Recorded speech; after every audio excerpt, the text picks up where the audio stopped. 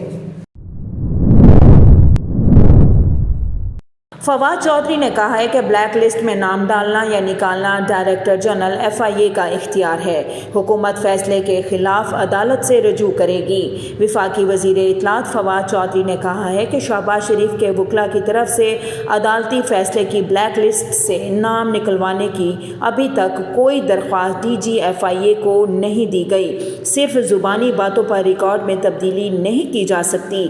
یاد رہے، شہباز شریف بیرون ملک روانہ نہ ہو سکے، FIA نے لیگی رہنما کو قطر روانگی سے روک دیا۔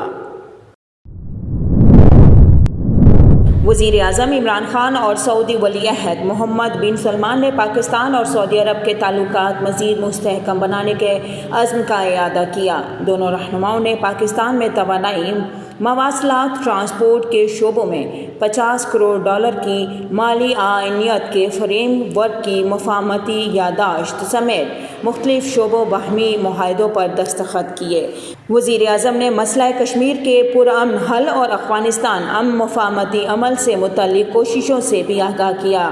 عمران خان اور شہزادہ محمد بن سلمان نے سعودی پاکستان سپریم کوآرڈینیشن کونسل کے قیام سے متعلق معاہدے پر دستخط کیے۔ وزیر اعظم کا کہنا تھا کہ امید ہے کونسل تمام شعبوں میں دو طرفہ تعاون بڑھانے میں اہم کردار ادا کرے گی۔ دونوں ممالک میں جرائم کی روک تھام کے لیے سزا یافتہ قیدیوں کی منتقلی، انسداد منشیات، توانائی، پن بجلی گھر سمیت مختلف معاہدوں اور مفاہمت کی یادداشتوں پر بھی دستخط کیے۔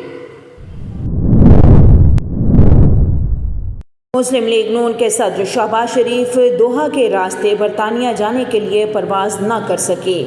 ایئرپورٹ سے بورڈنگ کارڈ جاری ہونے کے بعد FIA حکام نے آف لوڈ کر دیا۔ شہباز شریف نے بتایا کہ لاہور ہائی کورٹ نے انہیں ون ٹائم بیرون ملک جانے کی اجازت دے دی ہے۔ عطا اللہ تارڑ نے حکام کو عدالتی فیصلہ دکھایا اور پڑھ کر بھی سنایا، مگر مریم اورنگزیب اور عطا اللہ تارڑ FIA حکام کو قائل نہ کر سکے۔ FIA حکام کے روکے جانے کے بعد شہباز شریف کو آف لوڈ کرنے کا فورم آرڈر بھی جاری کر دیا گیا۔ قطر ایئر لائن کی پرواز QR 621 اپنے مقررہ وقت 4:50 پر لاہور سے دوحہ کے لیے پرواز کر گئی۔ شہباز شریف اور لیگی قیادت آج قانونی ٹیم سے مشاورت کے بعد آئندہ کا لاحِ عمل اختیار کریں گے۔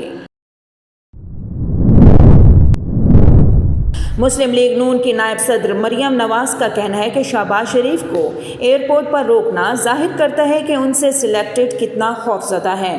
سماجی رابطے کی ویب سائٹ ٹویٹر پر اپنے ٹویٹ میں مسلم لیگ نون کی نائب صدر مریم نواز کا کہنا تھا کہ انتہائی قابل مذمت ہے کہ جعلی حکومت نے کس ڈھٹائی سے عدالتی حکم کی خلاف ورزی کی ہے اور شہباز شریف کو ایئرپورٹ پر روکا گیا۔ مریم نواز کا کہنا تھا کہ عدالتی فیصلے کی خلاف ورزی کرتے ہوئے شہباز شریف کو ایئرپورٹ پر روکنا یہ اقدام ظاہر کرتا ہے کہ سلیکٹڈ ان سے کتنا خوفزدہ ہیں۔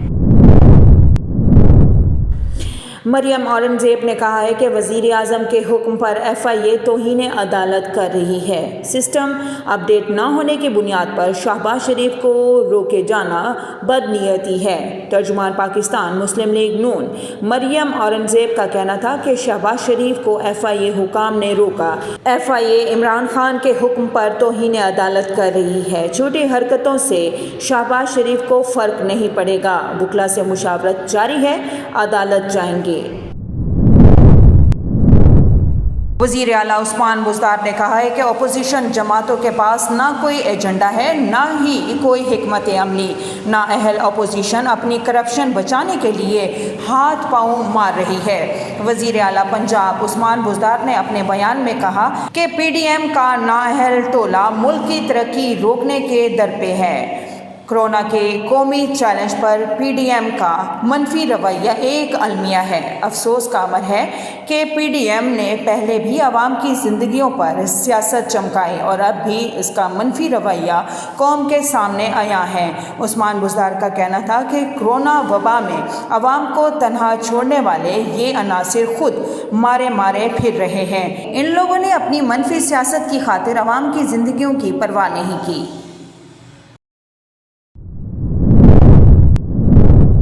وفاقی وزیر منصوبہ بندی اسد عمر کا کہنا ہے کہ کورونا وائرس کا خطرہ پہلے کے نسبت زیادہ بڑھ گیا۔ عوام کو کورونا کی پہلی لہر کی طرح احتیاطی تدابیر پر عمل کرنا ہوگا۔ وفاقی وزیر منصوبہ بندی اور این سی او سی کے سربراہ اسد عمر کا کہنا ہے کہ اندازہ ہے 16 مئی تک ٹرانسپورٹ بند کرنے سے لوگوں کو مشکلات کا سامنا ہوگا، لیکن کورونا وائرس کا خطرہ پہلے کے نسبت زیادہ بڑھ گیا۔ خطے میں کورونا کے خطرناک پھیلاؤ کے باعث یہ فیصلہ ناگزیر تھا۔ سربراہ این سی او سی نے بتایا کہ پاکستان کے پڑوسی ممالک میں کورونا کیسز میں خطرناک حد تک اضافہ ہو رہا ہے۔ نیپال میں یومیہ کورونا کیسز کی تعداد 7,000 سے زائد ہو چکی ہے اور ہلاکتوں میں بھی تیزی سے اضافہ ہوا۔ ڈیو نیوز کے اسٹوڈیو سے فی الوقت اتنا ہی۔ مزید خبروں اور اپڈیٹس کے لیے دیکھتے رہیے DivTV.tv۔